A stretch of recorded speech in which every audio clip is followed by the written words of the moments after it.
if you've got this kind of ecosystem, this living thing that lives and breathes around your whole brand presence. I mean, that's like you were saying, that's where success really happens. That's where the table doesn't fall over. If because at some point Google's going to change. At some point, the Facebooks and the Instagrams of the world are going to change something, and that leg of your table is going to get shaved off a little bit. But I don't know where the analogy goes after that. Well, your cup of tea slides off the table, breaks on the floor, and you've lost your entire tea time enjoyment. But 100%, I really like the way you put that, and the idea as well, the repurposing idea is to say, right, video on YouTube or video on Facebook, whatever it might be, is where I'm engaging my audience. So I'm going to make content that really suits that audience in that place at the time they're looking at it, on the device they're looking at it, and I will serve them. And then I will try, if I can, to repurpose it to get Google as a bonus. That's where you're winning. As you say, I create content that pays for itself on the platform it's on, with the audience it's aimed at, in the circumstances they find themselves in. Then I think, how can I repurpose it for Google? If I can, I do, and I get a bonus. Google is the bonus.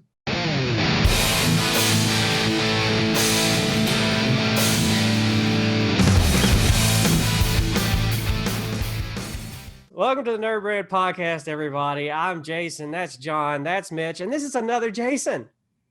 So, see, there is more than one of us. How delightful is that? I know. I think I'm the scared. Name, I think the name was popular in the, well, obviously, I was born in 76. So the name was popular is why I think my parents chose it. So I don't know if you know the backstory of why your parents maybe named you Jason, but that's why mine did it. Well, actually, interestingly enough, my parents were in America just before I was born. Both my sisters were born in America. And I was conceived in America, but born in the UK. And they brought the name Jason back from the US, and they gave me the name so that I stood out a little bit from the other people in my horrible country village in Yorkshire. Just created torture for me, yeah. But so in fact, my name comes from America rather than the other way around. And maybe after 10 years, your parents caught up with the rest of America. Probably. It usually takes about 10 years for trends to arrive in Kentucky. So, yeah. 10 years? Maybe a little longer than that. We're very traditional area. My parents were going to call me Chance. And then my dad was like, no, he's not going to be called that because then in school he'll be made fun of, like fat chance, no chance, what a chance. Like my dad was like on it then, he was like, no, I'm not calling him that. Good to know. Good to know. It's good to know. Just a little tidbit for everybody out there that was listening now and going like, wow, this podcast started very differently this time. And we do that.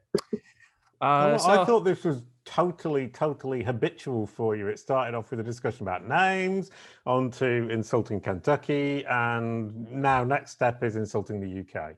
Well, I mean, Kentucky is like, I'm from, obviously, people that don't know, I mean, I live in Southern Indiana, but yeah, I am from Kentucky. Right. So it's not really insults. It's more kind of like stating of a fact. It, just kind of is what it is. It's very hot here in the summer to where you will melt, and everybody kind of knows that. I think one of the biggest insults, I guess if it was an insult, Jennifer Lawrence is the one that called it a swamp.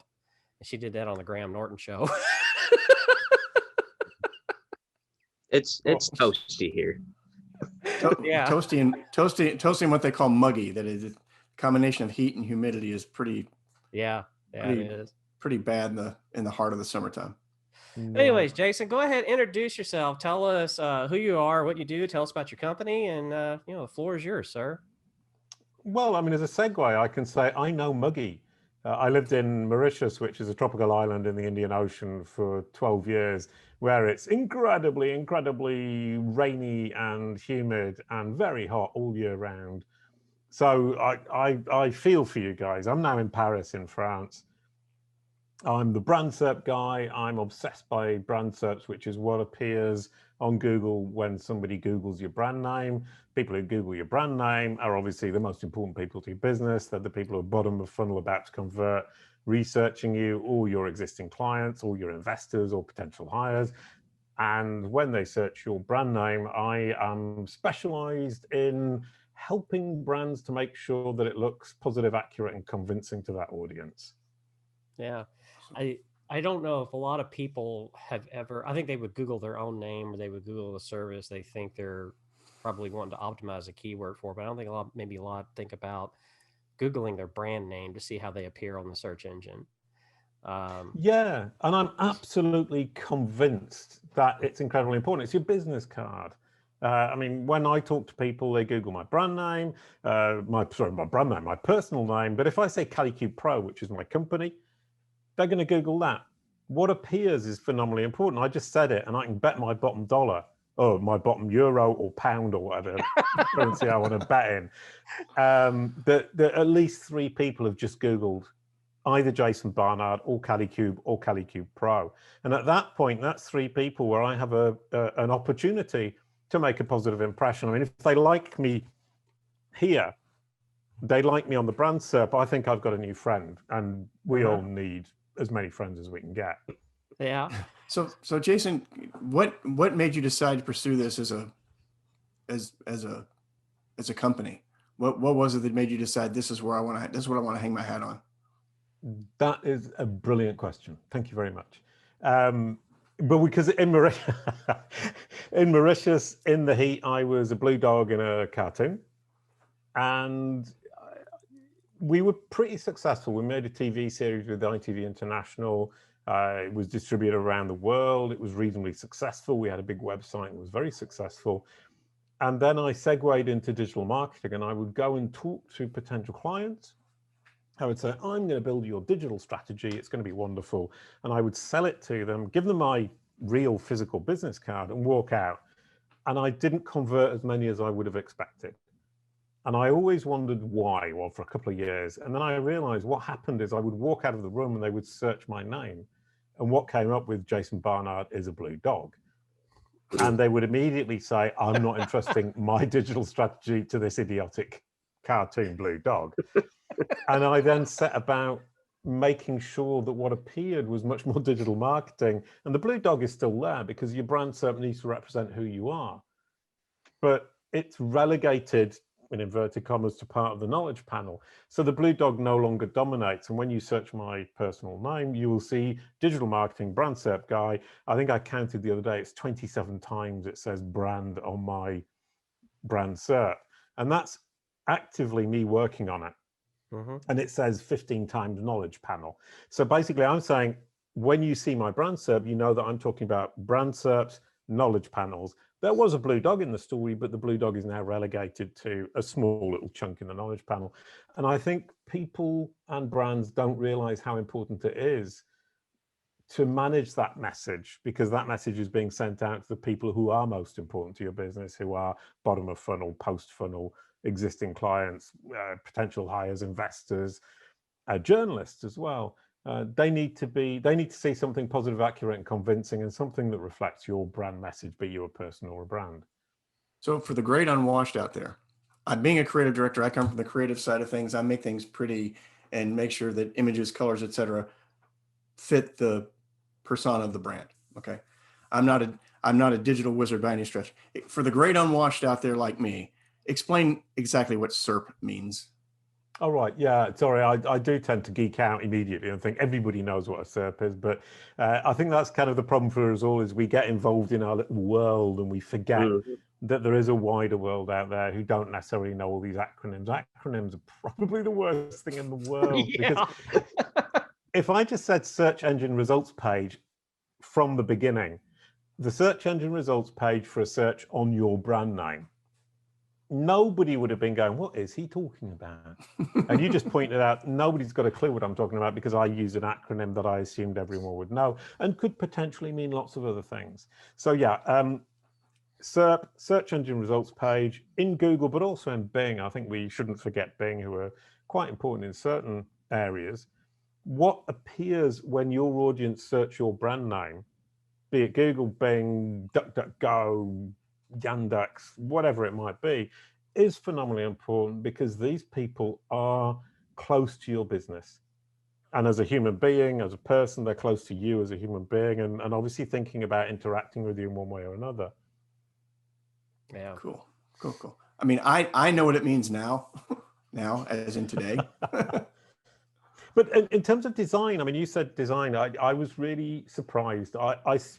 My ex-wife is a graphic designer, and I had been just pushing images out. We separated years ago, and I just thought, who cares?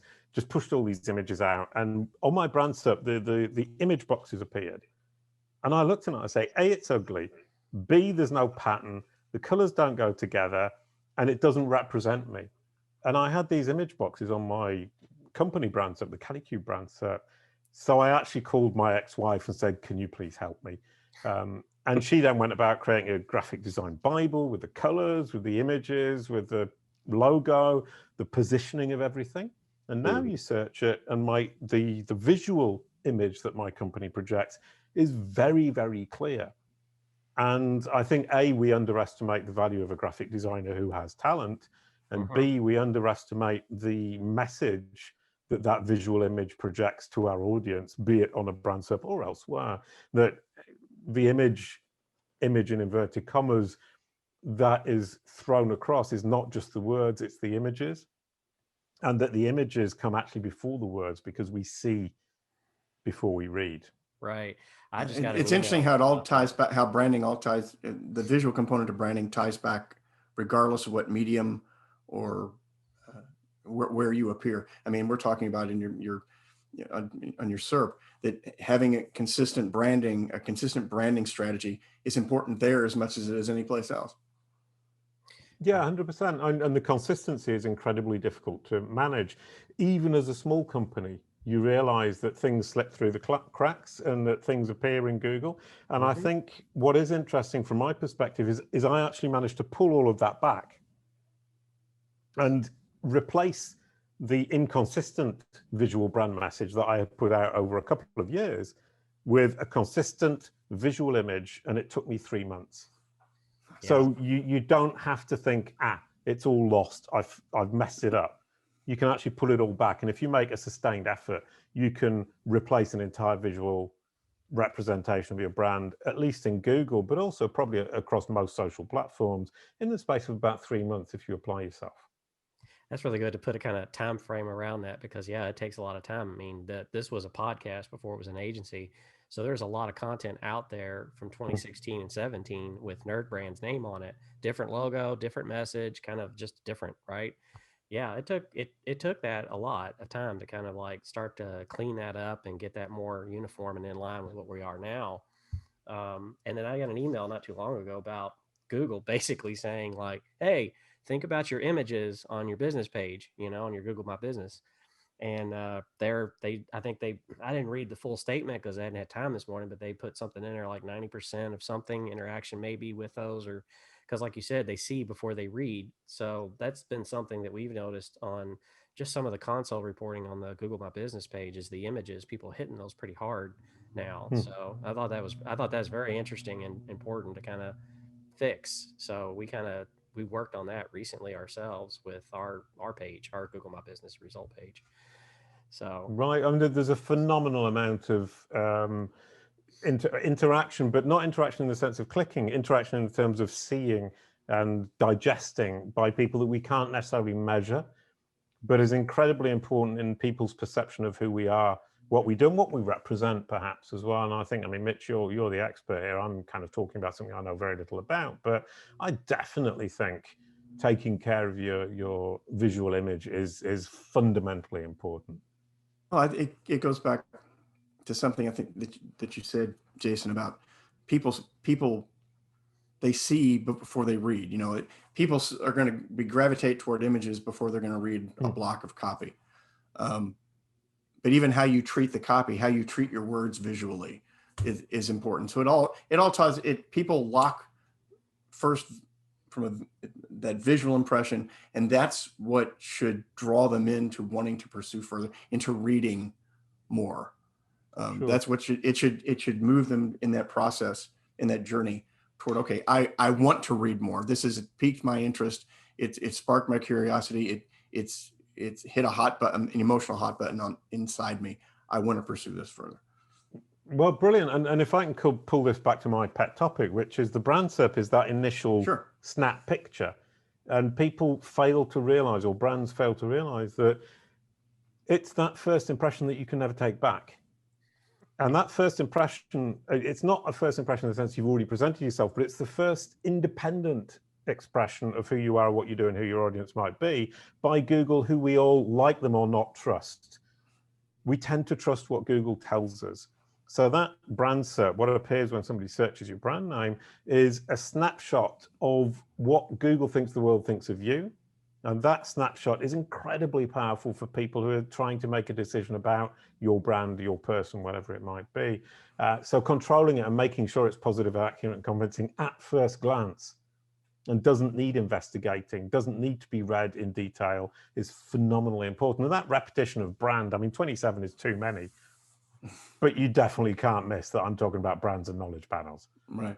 Yeah. Right. Well, then people just have the digital age has just made it worse, because even before that, people's attention spans were starting to shrink because of how much media they're bombarded by. But now it's compounded to the nth degree because of their smartphones, their tablets, their computers, their smart televisions. You've got to make that impression so quickly now, so quickly. And like you said, I love what you said. You can't get that first impression back. You can't. I mean, the cliche I fall back on is you can't put the toothpaste back in the tube. It's once it's out there, it's out. Mm-hmm. Then you've made even more work for yourself. And I have tried to put the toothpaste back in the tube. And that comes. My favorite thing is saying, now you might think, oh, Google will just show what it wants to show. That's like saying, I'm just going to wear the clothes my mother tells me to wear when I go to the prom party. Let your mother dress you, and you can see that you're never going to talk to anybody from your prom throughout the entire evening. Don't let Google, your mother, dress you. Choose your own clothes. Your mother will accept it. This is Google. Sorry, the analogy is starting to weaken as I talk more, but it's up to you to tell Google and to convince Google to present you in the manner that you feel is relevant, helpful, and valuable to your audience, because Google simply shows what it perceives to be relevant, helpful, and valuable to your audience. And if it's not showing what is truly relevant, valuable, and helpful, it means it's misunderstood. And if it's misunderstood, it's up to you to explain it. Yeah. So how do you do that? How do we do that? How do we do that? How do we, you said Google tells people what it thinks the world thinks of you. I may have butchered that, but no, you did it perfectly. But it took a couple of minutes of thought. Yeah. So how do you help Google to tell an accurate picture? Well, I mean, that's another phenomenally good question, and one that few people ever ask me. And it actually comes back to John Mueller, who's the guy at Google who interacts with people like me who geek out on how Google functions and what we can do to influence Google. And he's talking about reconciliation. And Google's biggest problem is saying, you say what you say, that's great.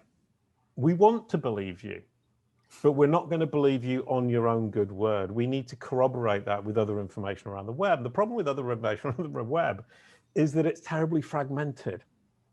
So the machine goes around, it picks all this information, and it's going, I'm not sure I can make sense of this.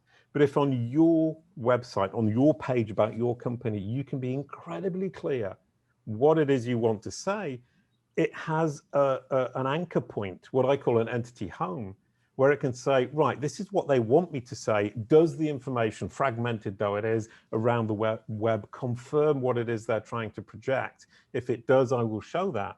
If it doesn't, obviously it won't. So you can't just lie and expect Google to repeat your lies, but it's truly looking for you to explain to it what you think should be the representation of your brand to your audience, and your audience is simply a subset of its users. They have 5 billion users. Your audience is 100,000, 200,000, 50,000, whatever it might be. The audience is a subset of their users. So they need to represent to your audience, who are their users, helpful, relevant representation of you, and they have no reason to not represent you honestly in the manner that you wish with your brand message, if you can communicate clearly to Google what that is. Oh. There it is. Yeah. There you go. End of Hello, interview. everybody. I've That's how just Google works. solved the world's problems. Sorry, Jonathan. Well, no, John, Jason, this is what we tried, and we did it recently. Excuse me. This is one of the first things out of the box we try to preach to people, especially when they get into the whole idea of, they want us to push that magic SEO button. Yeah. Which we all know doesn't exist, but apparently a lot of people seem to think it does. Well, it all comes back to this, though. I get a lot of people that are like, I mean, right now I'm trying to push out when talking, like, there's no such thing as SEO content. Like, I'm trying to get people to understand, like, stop in that thinking of just applying that acronym to something else. And then that, like Mitch said, the magic button happens, and there it is, push it and we're good. Because it takes, like, we had Diana Richardson on the show from SEMrush, and she said, it's like, you need patience. That's really what it is. You need patience. You need to prepare for the long haul, and it pays, and, recently there was a podcast she was on where they kind of said, we kind of wondered if we shot ourselves in the foot as marketers by saying the word organic and associating that with free, because there's no way it's free. This is what you just illustrated, Jason. That's time. That is so much time and effort and knowledge to know where to go. Yeah. So it's not just it's where to go and look for it. That's the key, and when it comes to knowledge or wisdom, if you will, whatever you want to apply. So that's something that I think is just because it's such an unseen thing that it's just figured like, well, I think, Mitch, did you coin the phrase, like, we're not a gumball machine or something? It's not like no, that was John. That was John. It's brilliant. Well, there you go. Yeah, you can't just put something in, pull it where it is. John's first axiom. Brilliant. Amazing. That actually kind of brings up multiple points. Is SEO content. I mean, I love the fact you brought that up. I've never really thought it through in this way, and you've just inspired me to kind of look at it and say, some content will draw traffic from Google. Some content needs to be built for that reason. But some content simply exists because your audience need it. And that content that isn't for Google, that isn't necessarily drawing traffic, is still seen by Google, is still appreciated by Google, even if it doesn't send traffic. And I actually had an example of a client who deleted an entire section of their blog because they said, oh, it doesn't bring any traffic from Google, therefore we've wasted our time, therefore we will delete it. And I would argue you have just deleted a big chunk of content that proves that you're an expert in your field, that you're authoritative, and that Google still sees it and it still appreciates it. All you need to do now is look at Google. If you search your brand name, look through to pages 5, 6, 7, 8, start searching around your brand name with specific keywords, and you'll see this content comes up. Google sees it, Google knows about it, and it does contribute to your overall image in Google's mind and Google's confidence in you as an expert within your field. So don't just say, we don't have any traffic, therefore it's useless. Say, it doesn't apply to our audience, it isn't helpful to our audience, therefore it's useless and we can throw it away. But if it's helpful to our audience and we can leverage some other kind of value from it, which is perhaps social, perhaps your newsletter, perhaps sharing it through different channels than Google, the fact that Google doesn't send you traffic, A, doesn't mean it's not valuable, and B, doesn't mean to say Google doesn't see it and appreciate it. It almost, to some extent, is that a trap marketers kind of fall into, is that, I have to create copy for my website. I have to create content for my website that is Google friendly, that's gonna be that magnet I need to Google to get hits on Google. Is there a little bit of a trap? It sounds like it's almost like it's a little bit of a trap we fall into, because your content has a larger picture, like you said. I mean, I love what you said. It's for your users, it's for your customers, it's for the people, your audience. Yeah, no, 100%. And I think people make the mistake of saying every piece of content must be for SEO and Google and pulling in this organic, as you said, Jason, traffic. Every piece of content needs to have a goal. And you need to set the KPIs. You need to measure its performance by what the goal was. So if you're writing a piece of content that is going to accompany a newsletter, the measure of success is what that newsletter, the interaction between that newsletter and your content. If you're creating a piece of content that you're then going to push out on social media, the social media engagement is what's going to measure it. And if you create it for Google, the Google side of things is going to measure it. So I think any brand with any long-term strategy isn't going to just focus on Google. That's a one-trick pony, terribly out of sync business model. If you rely on Google 100%, the day there's any kind of problem, you're dead in the water. But if you've got Google, social media, newsletters, engaged audience, returning customers, and you've got those four, whatever it might be, there might be 5, 6 pillars, I haven't really thought it through, you can rely on all of them to bring in a steady flow of traffic conversion, whatever it is you're looking for. And if you create content for all of them, you're creating a solid, balanced digital strategy. Mm-hmm.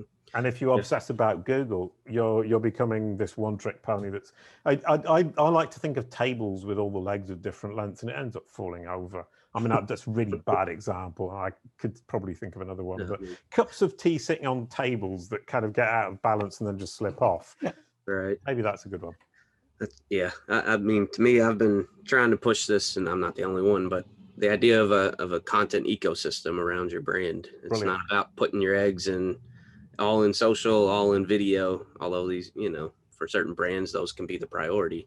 It's about from an efficiency resources standpoint, what can you create that can then be repurposed pretty easily or with minimal effort to live in other channels effectively. And Brilliant.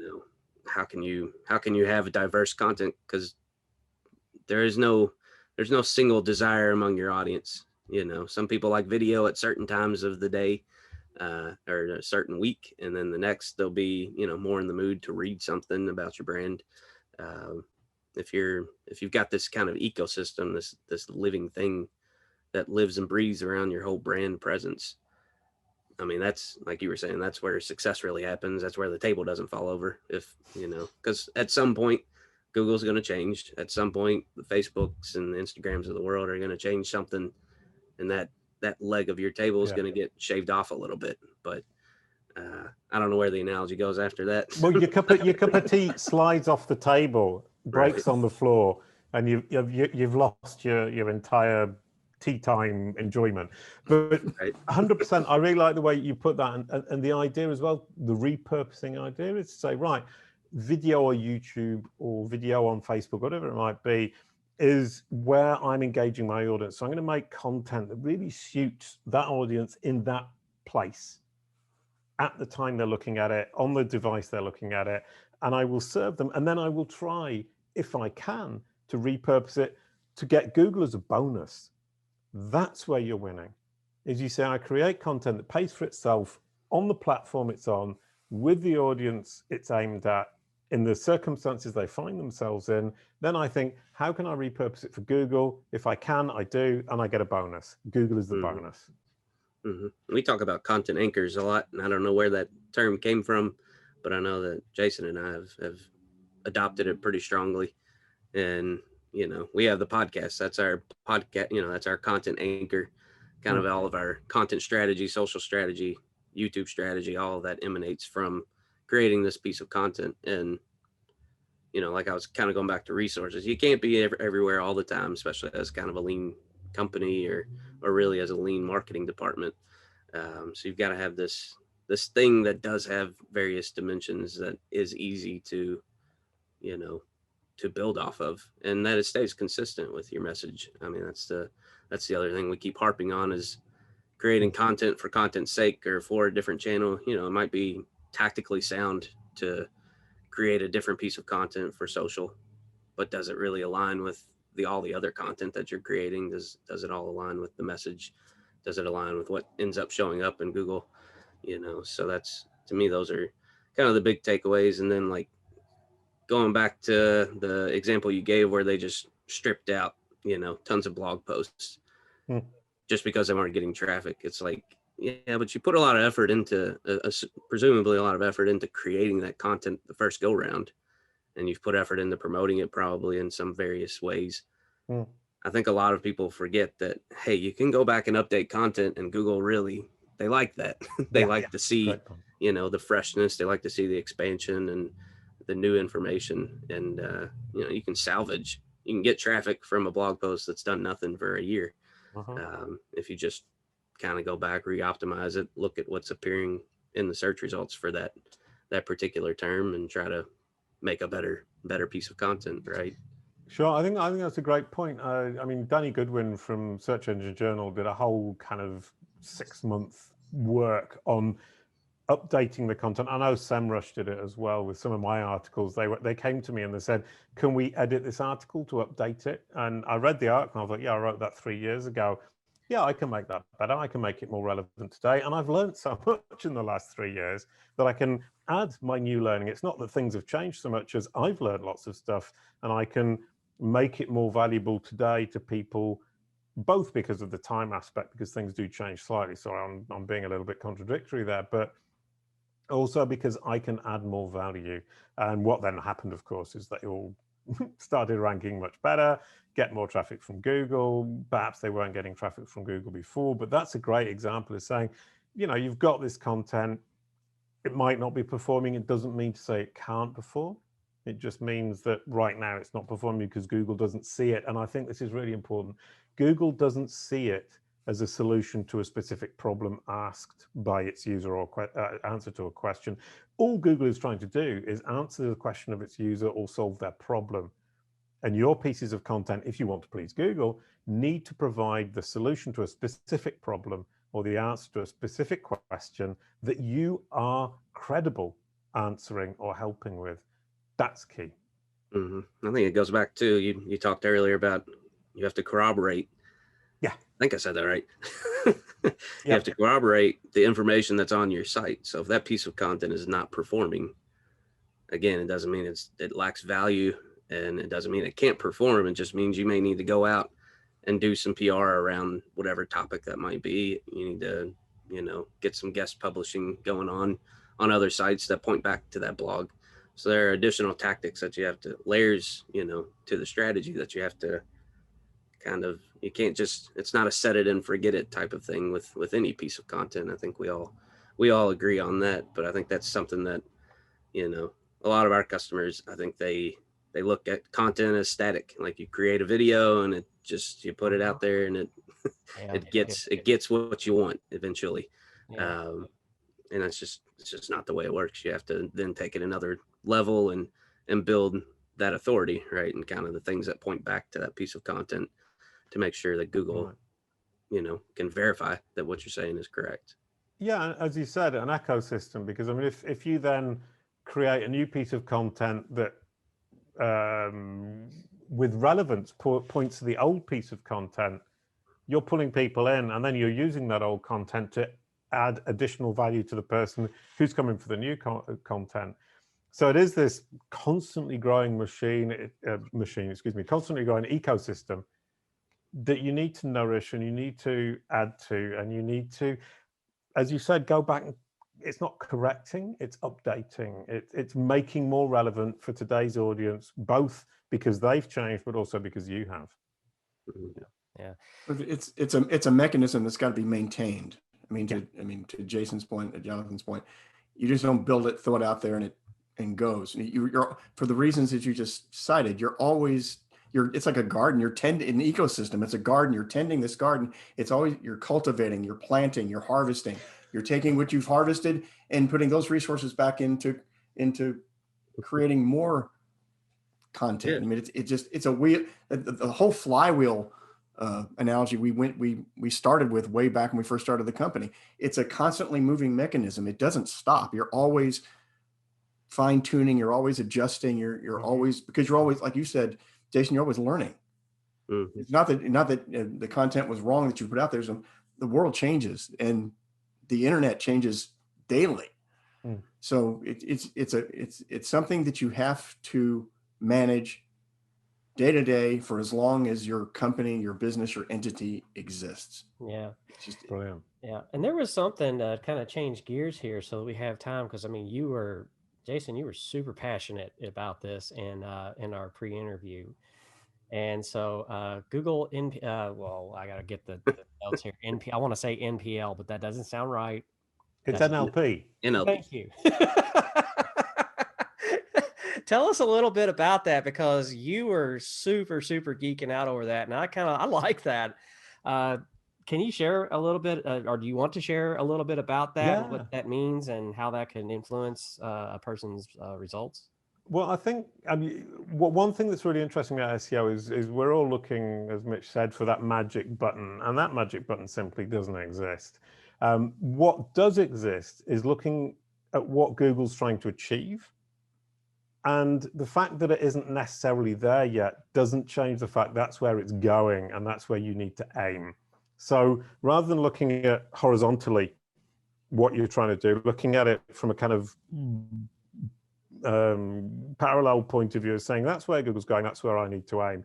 And where is Google going? Google is going towards a world where it fully understands the world in a manner similar to a human being. Which means that when you ask it a question, just like, you know, the baker down the road, which is the best bread for sandwiches with ham and cheese, for example, the baker knows the answer and will give you the answer and will provide the solution. And Google, I mean, is a very bad example. I just tried to make up and it was rubbish, but there you go. We've had gardens, tables, bakers, and none of it really makes very much sense. Hey, those are simple. They're great. No, it's great. But basically, Google's saying, I want to understand the world much in a way a human understands the world. And it's got one basic way of doing it. It's called the knowledge graph. And it's Google's understanding of the world. And you can think about it like an encyclopedia for machines. And it's basically the machine can look up in a nanosecond everything in the world in this massive encyclopedia. I mean, if you think of Wikipedia is big, let's say it's got 2 billion facts in it. I don't know. Google has got 1,000 billion facts in it already, and it's only just started. That's a tiny proportion of what it's going to understand. So we're not onto NLP yet, but what we had is Google used to take information from Wikipedia, Wikidata, IMDb, Music Brains, and these other kind of websites, Rotten Tomatoes, all these sites that were human beings giving it information. It said, okay, we can rely on that as being more or less true. But now it's gone out into the wider world and it's using what we call natural language processing to analyze a text in a page. And rather than just counting the number of words in it, which is what it used to do for SEO, it's saying, what can I understand from this text? What facts can I extract from this text and add to my encyclopedia? And recently, in fact, they just launched a new set of algorithms, one of which is called MUM, M-U-M, which mean that it is 1,000 times more powerful than it was a year ago. Now, if you stop and think about that for a moment, in a year, they've moved forward 1,000 times. And this is all aimed at basically taking all the rubbish we write very badly, fragmented information written by people who don't know how to express themselves properly, and no insult to anybody in the world. I'm exactly the same. You write it and you think that's really clear, and of course it isn't. Because the machine, and this is important, doesn't have an imagination, doesn't have any culture, doesn't have a sense of irony. So when you write something, and it doesn't like poetry, it doesn't understand poetry. So when you write something poetic and funny and ironic with, you know, a lot of culture behind it, where you have to make imaginative leaps to understand it, the machine is completely stuck. But if we write more clearly, obviously the machine understands better. NLP, natural language processing, aims at getting the machine to understand better the rubbish that we actually write. Sorry, I mean, rubbish is a very, very bad way of saying it. But, you know, the way we express ourselves, which is very clear to another human being, but isn't clear to a machine. And it's moving forward phenomenally quickly. And I think that's the point I'm trying to make, is if they can improve 1,000 times in a year, that's exponential. In another year, it's going to be 10,000 times more than it is today, so on and so forth. And I'll just tell you a really quick story with Go. If anybody doesn't know this story, is they had AlphaGo that learned to be, basically, I can't remember the exact story, but they spent 10 years building a program that could beat a human being at Go. Go is the most complicated game in human history, with more possible different options than there are atoms in the universe, and a machine simply cannot comprehend it or analyze it to that extent. They spent 10 years building this algorithm that could finally beat a human being. And then they put that in the bin and they started another one. And it took them less than a year to build a new machine that not only beat one human being, but beat every single human being on Earth. Wow. Okay. Yeah. And that's the point, is that they spent 10 years getting to one stage, and it was another year to get to the next stage and beat every human being. And now there's no point in building any more algorithms and do that, because it's so easy. Human beings have got left behind in that. So the speed at which they can make these machines smarter is beyond anything we've ever experienced before. And it's kind of scary, but it's also kind of exciting too. Yeah, because when you talk about things like that or bring that up, I just have the Terminator theme in the back of my head. You know, it's like they're Eventually coming. the algorithm's going to create an algorithm, and we're screwed. Yeah, we're gonna be like, it's got that. This is when you get into like hearing people talk about like, well, we're already in the Matrix. You know? Skynet, man, Skynet. But it's exactly it, is that the machine, and sorry, this actually comes back, having geeked out and been a bit kind of over enthusiastic and probably quite confusing, and I do apologize to everybody. But rather than focus on what are the factors that we think change the results in Google, think about what Google are asking the machine to do. And the machine is writing itself. It's sitting there, it's going, okay, here's what I'm trying to do. Every time I do it, Google then tell me this was good, this was bad. So they're sending in corrective data or confirmation data. And the machine will then adapt itself to try to please the human beings in terms of the goal the human beings have given it. So nobody really knows what the machine is doing to solve this problem. So there's no point in obsessing about the individual details. We need to focus on what are the metrics that Google are giving this machine, and the metrics are customer satisfaction, Google's customer satisfaction. And once again, your audience are a subset of Google's users who are in fact their customers. Google simply wants to bring the best service they can to your audience who are a subset of their users. Yeah. I liked how you said earlier, it's like looking at Google, like you're trying to like look at it perpendicularly, look at it parallel, like try to go in the direction that they're going in. That's kind of where that whole SEO strategy, everything, you gotta have somebody that knows this stuff. And that's why organic is not free or cheap, because it's like, you've got to have somebody that's got that thought process to see, because as fast as it changes and updates, there's got to be somebody that's aware of these things to be able to keep you current. Because that's the whole point of a branding agency. Well, there's a lot of points in a branding agency. One of the reasons, or what a branding agency does, is keep you current. And it's not just across like visuals, it's also things like this. And so I love that you brought that up about like, stop trying to attack Google like that and try to go with it and where it's going and try to make your brand and everything in that way as well. That's great. Yeah, I mean, it's trying to please your audience just as much as you are. So if you, and it sounds trite, but if you can satisfy your own audience, all you then need to do is convince Google that you can do it. And Bob's your uncle. You've made your SEO. There's no need to fret about it. I love that, man. Because I know a lot of our listeners are probably here locally, but Bob's your uncle. The fact you popped that one in, I love that. Oh, right, okay. But Bob is actually my uncle. It's just there's your, for those listening, there's your cultural difference right there. Rubbish, Bob's your uncle. There's a million more, but it's amazing. I love it. Or I guess you'd say. Oh, you guys don't say Bob's your uncle. What do you say? I don't know, man. We're kind of a mishmash of like, instead of Bob's your uncle, like that's awesome, that's amazing. There you go, attaboy. There's all those. All right. Oh, you don't say, and you've got a possum in your pocket. You're gonna have to define that one. You might get kicked off Apple if you don't. Okay, I think is that a possum in your pocket? I mean, obviously, you have a particular point of view on that, but I just meant you've caught your possum. Gotcha. So I know it wasn't rude. Sorry. No, not at all. Not at all. There's a lot of people here in the country that, they possums, they deal with those a lot. So if you got a possum, that's a bad day here in Kentucky if you got a possum in your pocket. I don't know. Depends on who you are. Right. Okay. I think one really important thing to bear in mind here is when you're from the UK living in France, you have so little knowledge of American culture that you're just going to make idiotic comments like, cups of tea No. sliding off tables and possums in No. pockets, and it's not going to make any sense. We have not. You have not been that far afield. Don't worry about it. No. I don't think that. I don't think anything's been said here that people probably didn't catch it just now. Yeah. Except Mitch's garden analogy, you know. I don't know about that one. I'm Yeah. just well, kidding. It was good.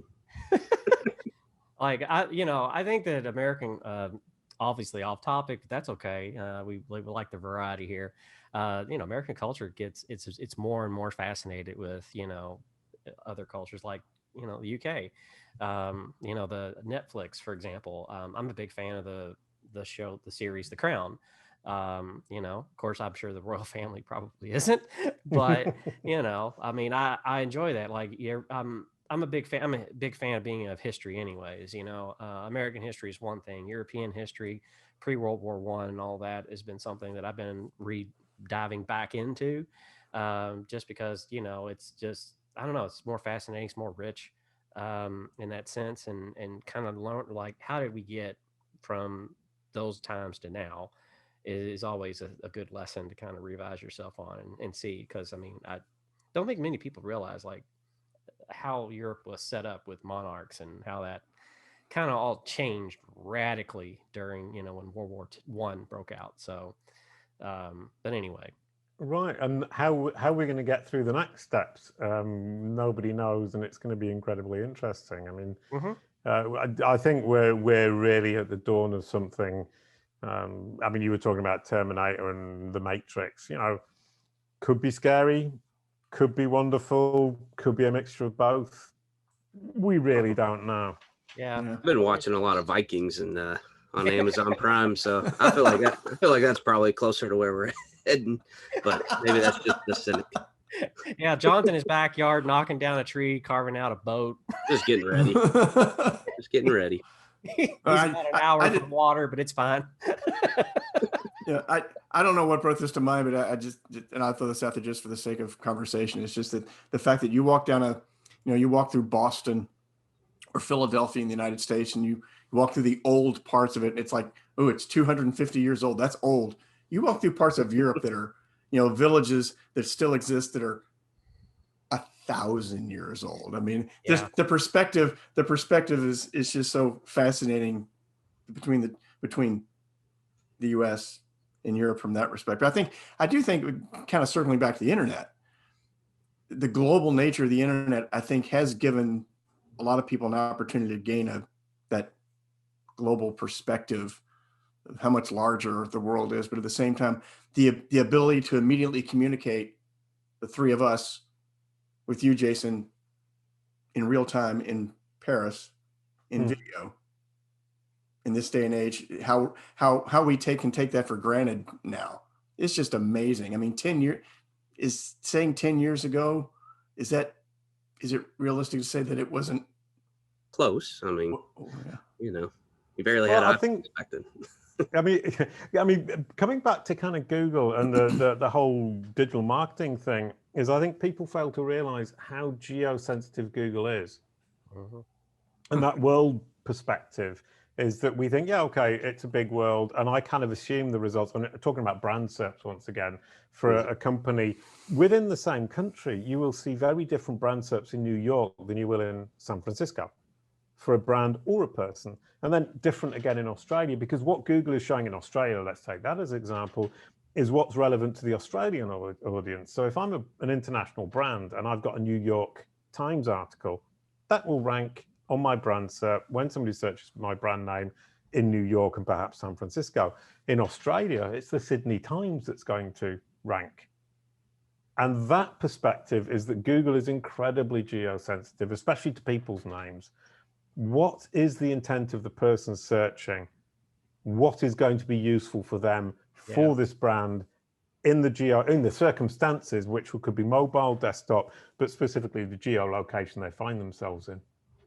Yeah, that's almost like another episode and podcast. Yeah, sorry. Get around that. Everybody that I know is like, they want to rank at the top locally for local search, and it's like, there's okay. And that's kind of all I can answer to them, because I don't want to break their heart.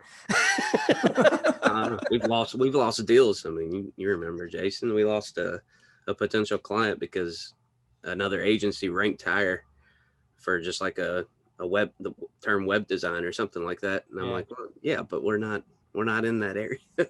Of course they're going to rank higher than us. We're not in your location. That's not what we're hanging our hat on. Yeah, we're more in the digital branding management type arena, which actually encompasses all the things, including marketing and web and all that. But we don't really like our thing is the branding, because I mean, we've seen so many projects in our time in our careers that didn't start with defining that message and the voice and tone and then the creative. And I mean, as a web designer, I've been handed pamphlets before and said, can you make a website out of that? I mean, and I did, but don't use that to make a t-shirt or logo or anything out of it, because it's a pamphlet. I guess that's the right color. And the point you're making about branding is kind of like what you were saying, Jonathan. Ranking for a specific term in a specific place is truly the one-trick pony. Don't hang your hat, as you were saying, Mitch, on that one-trick pony. Brand is golden because it crosses all the channels and gets offline and hits your audience exactly where you need it to if you've got that consistent brand message. Brand is universal. Mm-hmm. Yeah. It's not something somebody else can copy or steal, because usually it's tied to, somebody or something, that's unique. So that's one thing that I love about it is it's like, cause I'm not really into like NerdBrand is really not a gimmick. It's just a name that kind of evolved out of the fact that that's who I am. And it was a podcast, and then Mitch jumped on it and boom, it kind of turned into what it is now. Could have called it just about anything in my opinion, but it needed to fit our personalities and it just seemed to work. So that's why we kind of landed on that for us, but it's not a gimmick. I know many people may think, oh, you're nerds. Like, well, yeah, but how we define a nerd is the Will Wheaton quote, not what you love, but how you love it. So it kind of does encompass, like you, Jason, like what you love, I mean, you talk about like you said it yourself, you geek out over this stuff, you nerd out over all this. So, that's who you are. That's your nerd. It's very similar to John's nerd in that sense, because that's sort of where he geeks out too. And now Vikings for some reason. Hey, Vikings are cool, man. I got no problem with that. So, well, the Vikings is survival in a post-apocalyptic world. So, lots of what would you call it? I'm willing to give that a lot of leeway, because you may well be right, and I may well regret the fact that I've got no idea how to carve a boat. I've been practicing axe throwing and everything, Yeah. Is that Jason? Is that a thing that's happening on the other side of the Atlantic? We have like pubs and bars opening up here in the States, where one of the things you can do, you go into a pub in England and people are throwing darts. I know where you're going with this, Mitch. Now it's becoming a thing in the States where people are throwing axes with beer. No. while being served liquor. Right, that sounds really dangerous. Definitely not something I've come across. And if I did come across it, I would probably walk the other way. Yeah. Just curious. I was just curious, just trying to take the global temperature here. No, yeah. I'm beginning to wonder if I don't get out enough. Somehow I don't see this happening in Paris, but no, maybe I just have a flawed view of what Paris is actually like. But yeah, well, yeah, there's axe throwing contests. There's places that are just set up just to throw without the liquor, just to throw and compete, and it's nuts. It's been a thing for about, I don't know, I don't want to say last 5 years, because things have blown by for me. So I don't even probably know what decade I'm in right now. Well, maybe five. Yeah, maybe 5. Okay. So yeah, they're throwing axes, but that's, I agree. Not probably a good mix with liquor and axes, but anyway. So anyways, we appreciate having you on the show. I take some time, tell people where they can find you online, tell them where your website is, all that stuff, anything you want to plug one last time before we sign off. Right. Yeah. Well, offline, you definitely won't find me in a pub where they throw axes. So forget that one. Online, you can find me on Twitter. I like Twitter a lot. I do lots of experiments on brand SERPs and knowledge panels and Google's understanding of the world, the NLP you were talking about earlier on the knowledge graph. And I post them to Twitter. So if you're interested in seeing silly experiments on cartoon characters and writers and books and myself and my company, follow me on Twitter. It's all a bit mad, but it's a lot of fun, and I enjoy it greatly. If you're a bit more serious, LinkedIn, I tend to post more serious stuff. Other than that, search my name, Jason Barnard, and you'll see all of the stuff, all of the sites, the Search Engine Journal, SE Ranking, WordLift, jasonbarnard.com, my site, Kalicube, my company, the Knowledge Panel. Take your pick. Go and look at the Blue Dog. Go and look at the folk punk band that I was in. Read my Search Engine Journal articles. The choice is yours, and that's the point of a brand SERP. I want to ask before we jump off, how did you get, is the Brand SERP Guy self-acclaimed? Is that something that you were given over time? Found me out. Your branding? Yeah, you found me out. This is straight from the horse's mouth. I've decided that's what I'm called. Hey. And don't know 100%. But part of the challenge for me is, can I convince Google to call me that? Right. The answer so far is no, but I'm not giving up. Well, we'll include it. We'll make sure we include it in the podcast title and all that. So maybe it'll corroborate the claim. Yeah, it's Jonathan, Mitch, and Jason who are going to nail it finally after all these years. Thank you very much, guys. We're coming after you, Google. Yeah, absolutely. We'll have to do this again. Yeah. I think there's lots of ground we still haven't covered. Oh yeah, absolutely. Absolutely. Yeah. But the Viking boat thing, perhaps we can stick to gardens, tables, and teapots falling off tables. Yeah, I don't know if they'll let John actually make a boat in the middle of Metro Louisville, but a garden, I think we could probably work on the garden part and get away. Stop me. Yeah, it can't stop me. Yeah, no zoning laws get violated. Nobody gets hurt in the making of this. Nobody's got hurt in the making of this podcast, which you can find on nerdbrandagency.com/podcast. You can find us across social networks at NerdBrand Agency. Like and subscribe to this podcast on YouTube. Click the bell for notifications so that you can get the latest episode sent to you. All that good stuff I think I've covered. That's one thing I'm getting used to, is like saying all that for YouTubes. So, and if I may say so, Jason, that was the most beautiful, smooth segue that I've heard in many a movie. I sometimes do that well. Other times it's just a mess. You know. That was brilliant. But anyways, I appreciate you being on the show with us. Thank you all our listeners. Check Jason out. We'll put links in the description and the content below the video on YouTube. And remember, everybody, keep your nerd brand strong.